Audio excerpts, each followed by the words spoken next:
it's really hard when you have a collegiate coach say that we really like you. All we would like is some film from your senior season, and then it just doesn't happen. There is a movement across California to get student athletes back out on the field playing sports that's gaining momentum. A parent group, Let Them Play California, is planning a rally in Scripps Ranch tomorrow in hopes of getting the attention of state and local leaders. I spoke with parent and Scripps Ranch High School football coach Marlon Gardenera about what exactly they want them to do. Well, locally, I know we've been trying to reach Supervisor Fletcher. Statewide, we want the governor and even the California Department of Health to take a look at our message. We want our kids back on the field.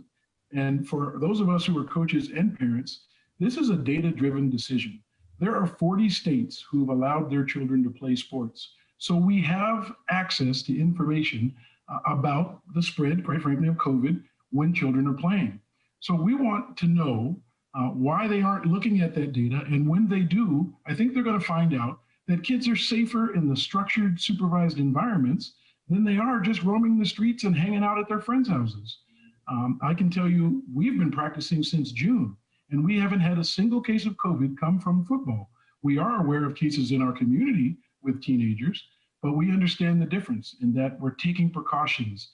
We make sure they follow the rules to keep them safe. So really, we're just standing up for our children. We want them back on the field. We want them doing what they've done forever, but doing it safely. How long will you wait for some kind of response after this rally, and what is the next step?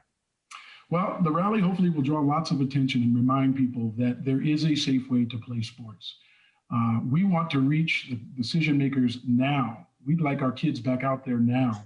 We are running out of time. You can only play so many sports and have so many teams and activities at school with the limited time we have left in the school year. So in order to give as many people as possible an opportunity to get out on the field and participate safely, we need action today. With students being mainly and young people less impacted by it, how can you be sure with contact tracing or that they're asymptomatic and not bringing it home and not contributing to the spread? Well, from the asymptomatic side, I'm sure there are people who've had it and it's gone through areas and people never knew it. But we do a really good job. Our family is critical. They're important to us. So when we have a case of COVID, when we have exposure to COVID, we do contact tracing of our own to make sure we can understand the source, understand if anyone was exposed, and taking all of the steps that we know people are taking in the larger sense. But in a small family like this, where we know we want to play and we can't let an outbreak happen, we take the extra steps, we go the extra mile to follow it and figure out where it came from, who was exposed, and make sure everyone is taking the steps necessary to stop any potential spread.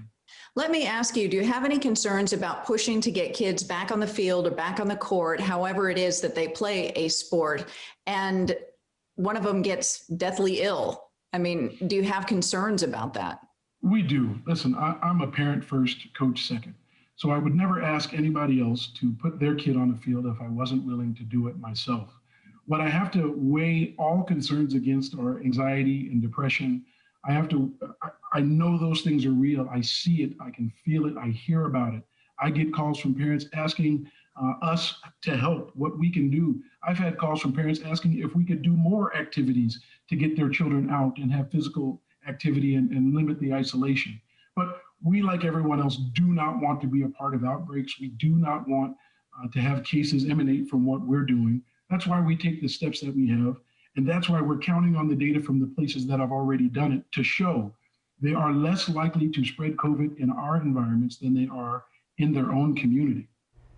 He also said although yesterday's decision by CIF to push up start dates for certain sports like golf, swimming, and track and field is a positive step, it doesn't go far enough. And if nothing gets done, Gardenera says they are considering legal action against the governor or state officials, but hope it isn't necessary. As for the rally tomorrow, he says they plan to line the streets starting at 4 p.m. near Scripps Ranch High School, socially distanced from one another, asking people to support their cause. And if you would like to learn more, head to fox5sandiego.com and hit the Scene on tab.